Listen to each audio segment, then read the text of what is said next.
want to start off with talking about a stock that's involved in the crypto. GROW asset management company. They're going to invest in blockchain technologies, and so we've been chasing these bounces and grabbing 10-15% moves and then hopping off, and it drilled down again today, and we hopped on again. We're up about 8% for the day. I'm going to hold this one actually overnight.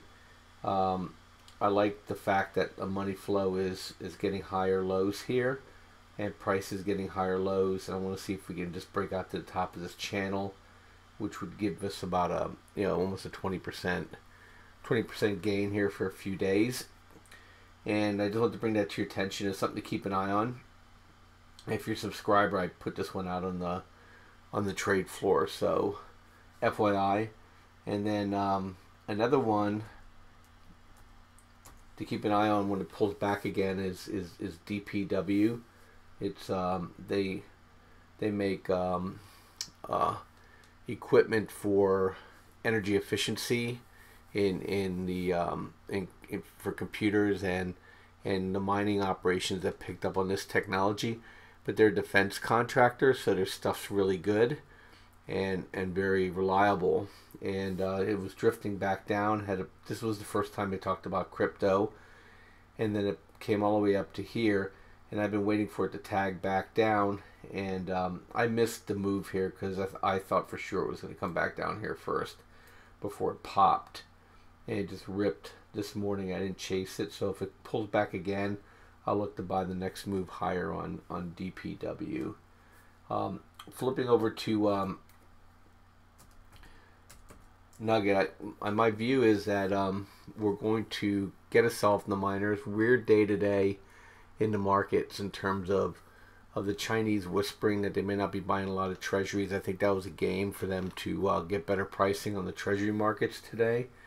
But it pushed gold up, but it's creating a head and shoulders pattern here. So shoulder, head, shoulder, and I'm looking for this thing to come all the way back down to this area here. And so I have puts on for next Friday, all the way to the 19th here. And if I have to push it a week, I'll push it a week if I need to. So just keeping that in mind. On the plus side of the miners is I encourage everybody to just buy some First Majestic and just put it away. The CEO of this company is fed up with the LBMA and the banks and the futures markets, basically in his view stealing silver pricing.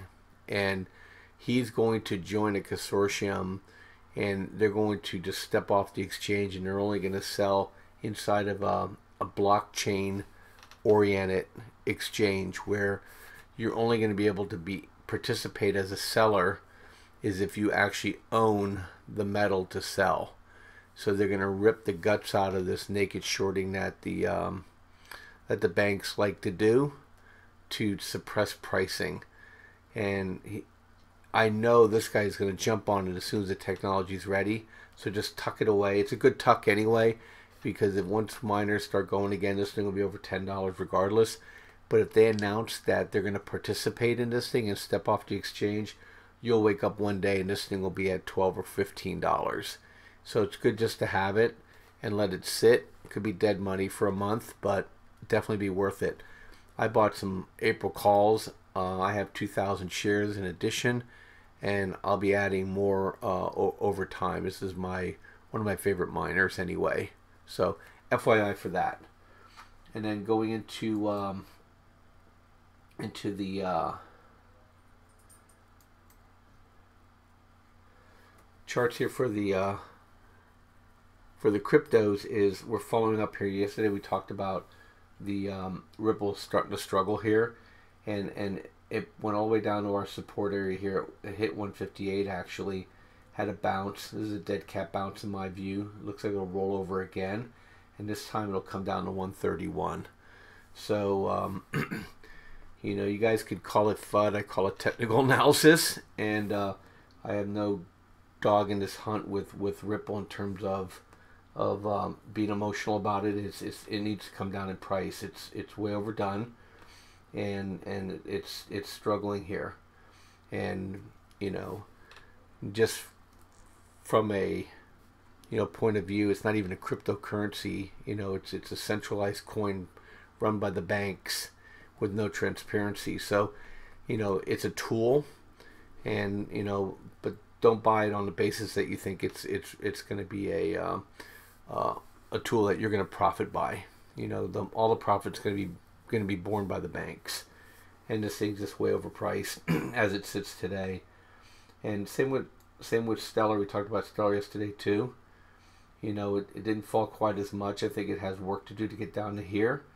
And it broke out of the descending triangles, coming back up. This is called kissing the channel goodbye, and roll back over.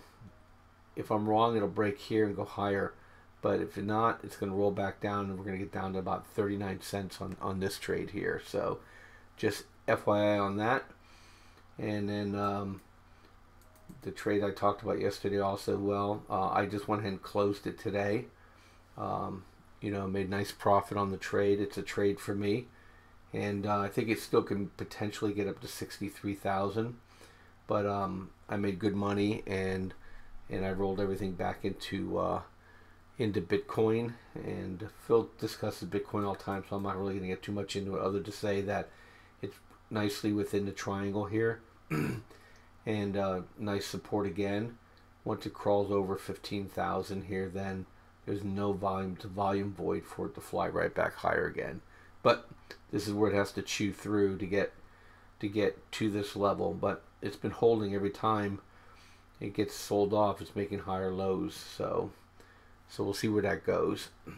Anyway, and then finally natural gas. Another good day in the on the signal. Made our daily bread. Try to make $400 a day is what I like to make. That's $100K a year. Trading futures, on $2,600 in margin, not too shabby, and do pretty well at it. So anyway, that's what's going on in my world today.